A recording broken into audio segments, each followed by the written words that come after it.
What up, YouTube? It's April 24th.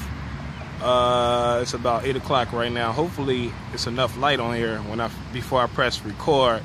You know, the light was perfect in the background. Now that I press record, I can barely see my face. But of course, this is off the top of the dome. I just finally finished this chapter called The Conquest, or the Battle of Jordan, in the book, The Origins of an Islamic State. Just starting off as far as the date, it reminds me of the exact day in 634 when they finally went to Marj Rahit, which was in Syria. But the beginning of the chapter, they talk about like what happened at the outstart of the conquest. Now, let me take a puff of this real quick.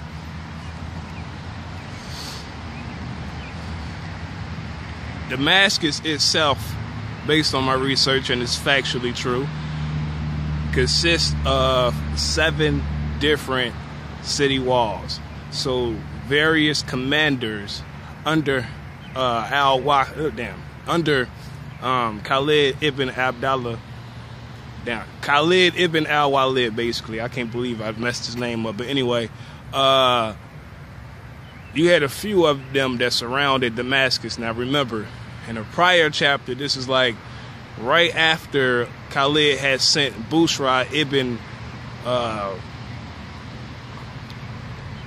Abi Fihri to the Ghouta, and he had supposedly conquered many villages right before Khalid headed toward Damascus. So this chapter talks about like how strategically they had Damascus surrounded. Now, Khalid himself, he camped at the southeastern portion of Damascus, which is the gate is called Bab al-Sharqi.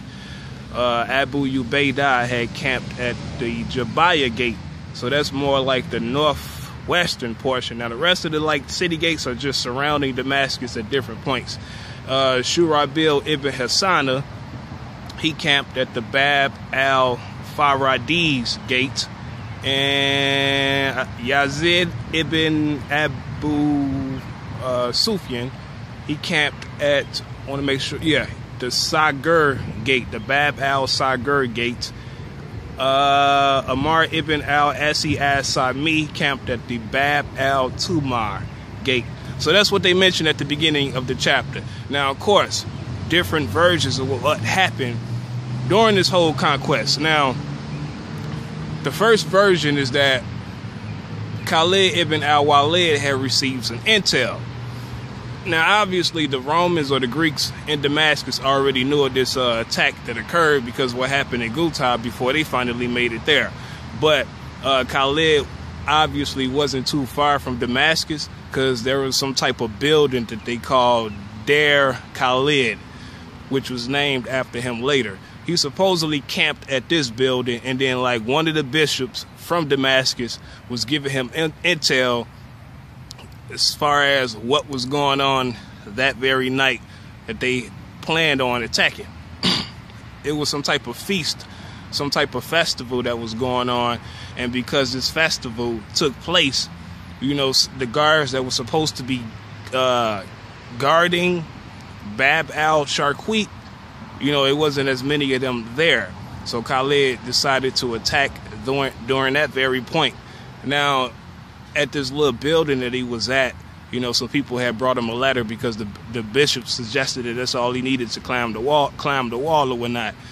So, let me go ahead and mention this anyway. I ain't gonna mention this at the end.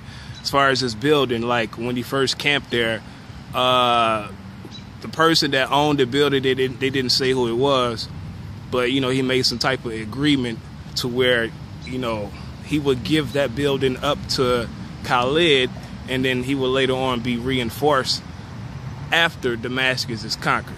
So that's the history of that little building. But anyway, so what happened was they ended up going there, and then by the time they made it to this wall, it was only like 2 guards there. So Khalid and them climbed over the wall and made it through. During this whole same exact time, Abu Ubaidah, who was at the Jabaya gate, the northwestern portion of Damascus, you know, they went there, but a fight occurred. It was supposed to be like a fierce and bloody battle that took place. So in the midst of this battle, they basically was defeating the Romans there, and I think, yeah, they basically defeated them. And it was another place called Al-Masalat. Now, this is supposed to be an area within Damascus itself that's not too far from the gate that Abu Ubaida made it through. But this place is where Khalid met him at. So I don't know. I'm, just in my mind visualizing these city gates and where they're at. I'm assuming he probably went through the central portion of Damascus, these streets that they call it, and then made it to that side. And by the time he made it there, that's when the people, I think, it's pretty much as far as that portion. When he made it there, obviously the bishops and people like that came to terms with Khalid ibn al-Walid and Abu Ubaida. Now, that's the first part of the story. That's the first version. As the chapter goes on, there's a second version to where they say, it was a funeral going on that was hosted or pertained to one of the Roman soldiers that had died. So this funeral service was going to occur outside of Damascus. So that was what was going on this particular night or whatnot. So even though a great portion of the Roman guards went outside of this city gate, some stayed anywhere because they were obviously aware of the Muslims and the potentiality that they may attack. But now, based on the chapter, they were saying the Muslims were perceived by them to be other than vigilant and aware. But turned out they were aware of this funeral, and some of the they use the term Greek, so I'm assuming that's more than likely what they were in Turkey, but for now I'm going to say Romans. They were aware that a great portion of the Romans were still at the gate. So by the time they made it there, a fight happened. And Abu Ubaida was winning this battle, and then some of the bishops who witnessed this felt concerned, and I guess they looked at it like it was inevitable that Damascus was going to be conquered, because they knew about Khalid ibn al-Walid at the Sharqi gate. So some of these bishops supposedly made it to him and then made terms with Khalid ibn al-Walid. And when they made these terms with him, being that, Abu Ubaida was not necessarily with Khalid ibn al-Walid, by the time these terms were agreed upon, some of the Muslims under Khalid ibn al-Walid felt some type of way about it, like they felt like he didn't have enough authority to approve of this agreement from the bishops at Damascus, because Abu Ubaida had already been assigned as like the head chief commander over the whole entire Rashidun army. So some of these Muslims of lower rank felt like he should have been the guy to make this deal or whatever. But by the time, I guess Khalid ibn al-Walid and Abu Ubaida met up, based on a chapter, Abu Ubaida confirmed that even a person of the lowest rank has the authority to make arrangements and agreements. But I guess overall it's still got to be approved from somebody higher than them. And that's exactly what happened, because they wrote a letter to Umar, and Umar approved of these terms. So that's the second portion. I want to make sure I'm not forgetting anything, and if I am, I mention it by the time I get to the end. So that's the second portion. Now you got a third portion, an interpretation from somebody else. And they were saying, like, as far as the latter portion or interpretation of what happened, it happened, but in the reverse. Instead of people making terms with Khalid ibn al-Walid and his faction were the people that fought a fierce battle, and then Abu Ubaida actually made the terms. But again, in that very section, they say that portion of the story is more than likely not true, and I agree with it, because again, when I did some of my cross-referencing, that doesn't really come up too much. So I'm figuring that's a rarity. More than likely it's not true. That's the third portion. So then after that, they go on, they talk about the actual terms that was made. Now, and I'm so glad that this is a different phone that I'm recording on, because I'm at like 9 minutes and it doesn't cut off, so I could just keep talking and don't have to start over. But anyway, So they start going into like the specifics of the term. And I know what I forgot to mention as far as the second interpretation. They were saying like even though you know, they entered through Sharqi and Jabaya, that they still didn't have Damascus in its entirety, but you know, these people still agreed upon these terms anyway, which wasn't initially written down, and I'm gonna get to it in a second. But as far as like the terms itself, according to Al-Waqidi, there was agreement there, but there was no agreement for the people of Damascus to give up half of their houses and their churches. According to Al-Waqidi, when Damascus was sieged, like a great majority of the people ended up leaving, and they went as far as Turkey. They went to Antioch, and that's what happened. So like the buildings and forts that were left unoccupied, the Muslims just went ahead and occupied it. Now, before I go into the other versions or interpretations of what happened, I'm gonna continue. According to Al-Waqidi, once again, and this was mentioned by a guy named Muhammad ibn Sa'id. All right, again, this is still later. This is all like a century later, during the 8th century. But according to him, Abu Abdallah al-Waqidi said that he actually read the terms, the letter, all right, that Khalid and them agreed upon and had signed, which I will get to in a second. And he was saying, according to the content, there was no mention by Khalid as far as, you know, the people there in Damascus giving up their houses and their churches, which I think is more than likely the case, because when I read about like the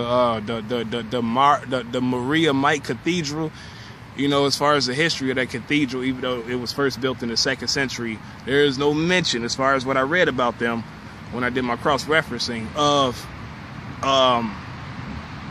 that place being annexed and turned to a mosque immediately. I didn't find anything about a specific church. I also read about the St. John Church. I put that in my jargon. It was no mention about those places being taken by the Muslims. And then, no, with St. John, I think St. John came up later. But basically, there is no mention of no church being taken and immediately turned into a mosque as far as at Damascus. So I agree, that's what Al-Waqidi mentioned is more than likely the case. Now, as far as like the siege and the beginning of it, there is another interpretation, which is also agreed upon not to be factual, but but Yazid ibn Abu Sufyan was mentioned, and they were saying that he actually went through Bab al-Sharqi, all right? And when he went through there, he met up with Khalid ibn al-Walid. Now, I'm assuming it's him. They didn't mention his name per se, but, you know, if he went through the Sharqi gate, and nobody argues against that, more than likely he's the commander that Yazid met up with, but they supposedly met up at al-Masalat. Again, that's a place where a lot of people that I guess who both trade and groom copper, like that was the area where that occurred at. That was the market for that. But again, that particular interpretation, I'm not really 100% sure on if that's the case. Now, going back to the churches, right? I'm glad I read this, because a lot of it, like a lot of the portions of this chapter, they go on later on. They go on further as far as like what happened later on. So I read through them, and I'm like, okay, it's not really that important. I go back to that portion as the timeline goes on, as I continue reading through this book, just like I did with Al-Bahrain when I went back and did a separate blog as far as what happened when they apostatized. So I'm gonna do the same thing with this portion, but it was a particular hadith or in historical interpretation to where they said, they mentioned it was 15 churches of Damascus. And this has to do with Umar II, who came later. But they were saying, like, during the whole little dispute between some non-Arabs there, who was arguing for a church or something like that. But anyway, within this dispute, it was mentioned that at the start of the agreement, the original agreement that Khalid ibn al-Walid signed, that no church was to be turned into a mosque. So that's relevant, and I find that pertinent because it backs up as far as what I read outside of the book and found nothing. No facts pertaining to a fucking church being annexed and immediately turned into a mosque. No modifications whatsoever. So I was like, okay, cool. That pertains to the agreement. I think another one was yeah. One interpretation is that possibly, as far as the people of Damascus, because you had a middle class that they mentioned, which I thought was shocking. But this interpretation says that if you own gold, you would have to pay over 4 dinars and 4 jaribs. Basically a measurement of goods, like wheat, for example. So you would have to pay over 4 dinars and 4 jaribs for every person if you own gold. If you own silver, you would have to pay over, 40 dirhams. As far as the inhabitants of Damascus, you would have to pay over 40 dirhams, and I'm trying to remember, I think they said one jarib. I know for sure 40 dirhams. That's one possible interpretation. But again, going back to al-Waqidi, I'm kind of agreeing with that I don't necessarily think that may have been the case, but later on, supposedly, that was a rule that was instituted. And I'm trying to remember, I think it could have been later on during Umar's caliphate, during his caliphate, and possibly Uthman. But again, that was instituted later on. Let me see what else. I'm trying to make sure before I go on.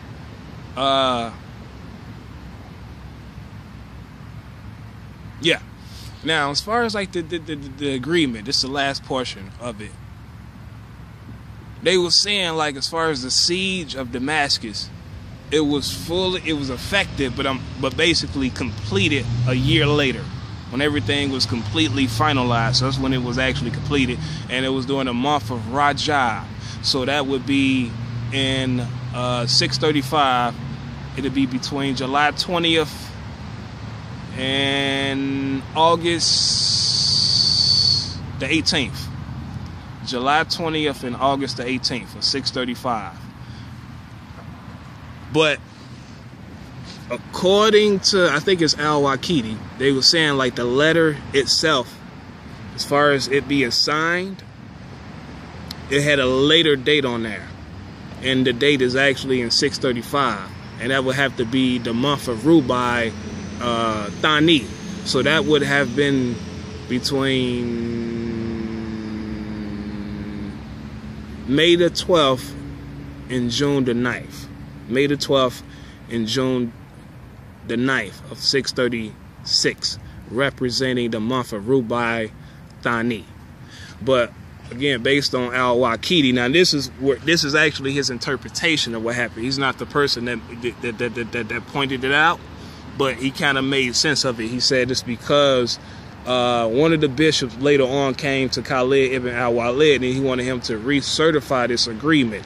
So the second time around, when he decided to recertify it, that's when he got the signatures from other people to be witnesses, such as Yazid, Shurabil, Ammar ibn al-Asi, and I think a few other people. So that's what happened with that. So when he finally signified this, that was in 636, and that explains the discrepancy as far as the date. That kind of makes sense to me.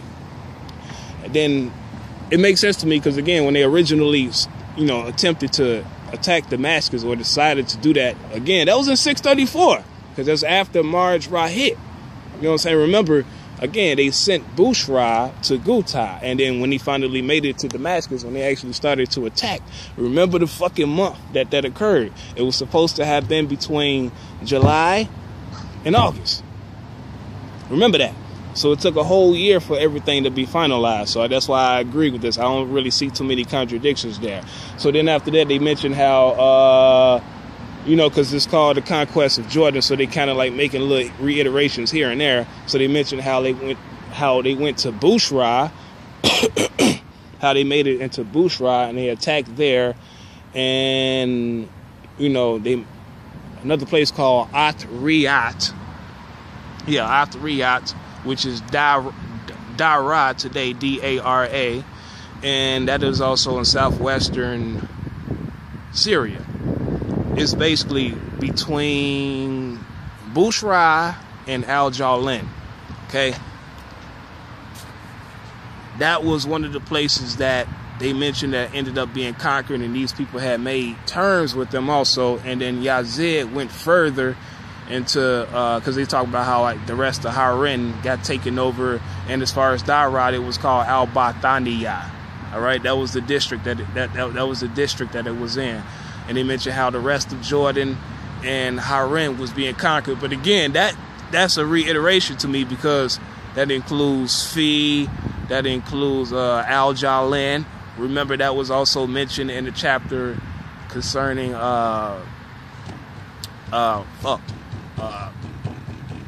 was all those places was basically mentioned in the Battle of Fi. And they was talking about how Shurabil and then went to Tiberias and Basan, and then further down through Jordan, Al-Jarush and all of that. So Dara would be in addition to all of those places. And then Yazid went further and went and conquered Ammon. Now Ammon is in the Al-Baka district today. So that would be, Ammon would be south of Al-Jarush and north of Makna. All right. So that's all basically reiteration. Those places that they mentioned that were conquered. I think that's pretty much it. Then after that, Balabak. Now this is at the very fucking end. Balabak was, they said like after they got done with Damascus, they went to Balabak and basically annexed those people as well, because Khalid was supposedly, or Abu Ubaidah was supposedly heading toward Hims at this point. So they went to Balabak and defeated the people there and put them under terms as well. Now they went a little further into this. They were saying like, okay, as far as the agreement, the Greeks that were still there, or the Romans, they were allowed to have pasture for their cattle and all of that, but it would have to be 15 miles from any other town that was under the Muslim command now. And then they were saying like, okay, this part is a little confusing to me. It's confusing because it's this fucking year gap. Now I understand Fi and all those other places, just I got the dates for that. But as far as Balabak, if Damascus was first sieged in 634 between July and August, and it took a whole year for all of that to be finalized, I'm not sure within that time gap or the interval exactly the date as far as Balabak. Maybe that'll come up later on, but as far as like the Romans there, any town around that the Muslims conquered, they couldn't have pasture, basically. They couldn't attend to their cattle and do all that type of shit. I'm having a brain fart. 15 miles, or they could do that, but they have to be 15 miles from any Muslim city that was conquered at the time. I'm forgetting what the fuck I want to bring up. It was something about Balabak. Aside from, Khalid fighting with them when he first went to, what was it? Qariyatain, I think it was. Qariyatain. Anyway. Damn, Balabak. Anyway, yeah. I'm not sure the exact fucking date, so I don't know, if that happened like after Tiberias and Basan, if it happened right before Fi, if it happened before they went further down south into Jordan, I'm not sure. But they were saying like after Damascus, that's when they defeated the people there. Now, he mentioned as a part of these terms with the people, and the rule for the Romans is still there, that after the month of Rubai, and it was another month, but after those months, I think they would have to pay, if they decided to convert to Islam, they would be under the same rules as everybody else. If not, then they'll have to pay a land tax, a carge, just like everybody else, basically being zimmies there. So I'm not sure if that, you know, I understand it applies from the Jews and stuff like that, but because specifically as far as Balabak, they mention the Romans, I'm not sure if he's saying also that they can re-enter these lands, but if they choose to stay and remain there, they have to pay a tax after a certain time period. So again, it's confusing because fucking Rubai, it would make sense to me that he would say like, okay, a year fucking later, if you're still there or here, then this applies to you. You get what I'm saying? Because Rubai, that's the same fucking month that that's like around the time at least when they went to Damascus. So these rules will be made after the fact again, because they went to Balabak after Damascus. So I don't know, I guess he's saying like in 635 during that time. If you're still there, then you would be subject to these rules. But again, you'll have to pay a land tax. But if you convert to Islam, then those rules will be modified, and what applies to everybody else under the Islamic banner will apply to you as well. So that's what happened with those people. That's basically it as far as the chapter. The extra shit, you know, in doing my cross-referencing, I came across a guy named Al-Muqarqis, and he was a Marzban in Alexandria in Egypt, because remember they had Alexandria under their control as far as Sassanids, right? So he becomes relevant in 628. Again, that's before the Muslims defeated the Sassanids in 633. But what I thought was fucking interesting about him, right, is that when Muhammad was sending like letters to different people, he sent one to him through a guy named Mughira ibn Shu'bah. All right, he was also from Medina. He was also from Medina also, but Muhammad sent him to give a message to Al-Muqarqis, letting them know about Islam and trying to get him to convert as well. The guy has supposedly replied gracefully and sent Muhammad two concubines that were Coptic, as they mentioned. So the guy never converted, but you know, he did ask some questions out of curiosity as far as like how did the Jews and the people take to Muhammad, and then whether Mughira ibn Shu'bah or Shu'bah himself considered Muhammad to be genuine. But what I thought was fucking interesting is my chapter that I did about al-Bahrain when Kishra came up. And I'm like, okay, cool, that's further validation that it wasn't somebody from Alexandria or a fucking Sassanid governor of Alexandria during this whole time period when Kishra left Arabia and then made it into Africa and went as far as Nigeria. So I was like, cool, they gave me a specific name as far as who was the governor of Alexandria during this time. So again, that also subtracts this whole fucking idea of this person that entered Africa being somebody or governor of fucking Alexandria. I'm like, okay, cool, because I do, like I said many times before, even though I didn't record myself, Kishra is both a title and a name. When you look up the definition of it, it is both a title and a name. So because they mentioned the name Kishra in that chapter, it doesn't mean it was necessarily a governor. It could have been a person, in which it was, and I provided my reasons why. So I ain't gonna go too much further on that again, because it's something else that I want to mention. Also,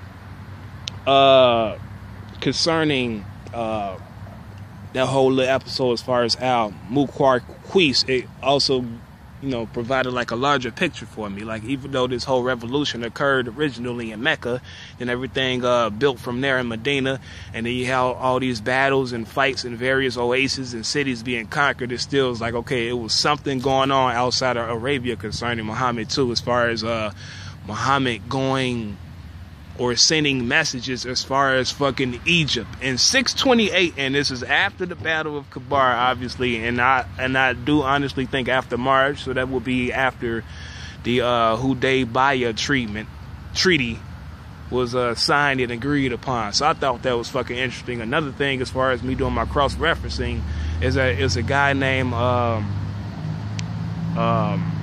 Tamim ibn As, and he during the period when Muhammad was alive, remember he died in 632, and this is before this whole holy war. You know, this guy Muhammad had given valleys to, fiefs, and this was in Palestine, in two places that they mentioned. One was called Hebron, and then another one called Beit Anan. I thought that was fucking interesting too, because again, this is during the lifetime of Muhammad, so he also owned some lands elsewhere as well. Again, giving me a little hints of what was going on outside of what I know concerning this whole revolution in Arabia, and then it's spreading and snowballing after Muhammad died. So I thought that was fucking interesting. But also, as far as Al-Muqarqis, another guy named Hassan ibn Thabit. Those two little concubines that was given to Muhammad by Al-Muqarqis, Muhammad had later on given one of them, I think her name was Sirin, to Hassan ibn Thabit, which I thought was fucking interesting. And also he got an interesting background too, because a little bit after Muhammad died, he had ended up going to China and spreading Islam there. I was like, oh, okay, all right. Again, it's just like giving me little hints of what was going on outside of what I'm really focusing on at the moment. Let me see what else. I'm thinking that's it so far. I'll make sure I'm not forgetting nothing as far as the dates. Okay, I got all that. I don't want to press pause. I don't want to give off the impression like I'm, cheating or something, looking at some notes.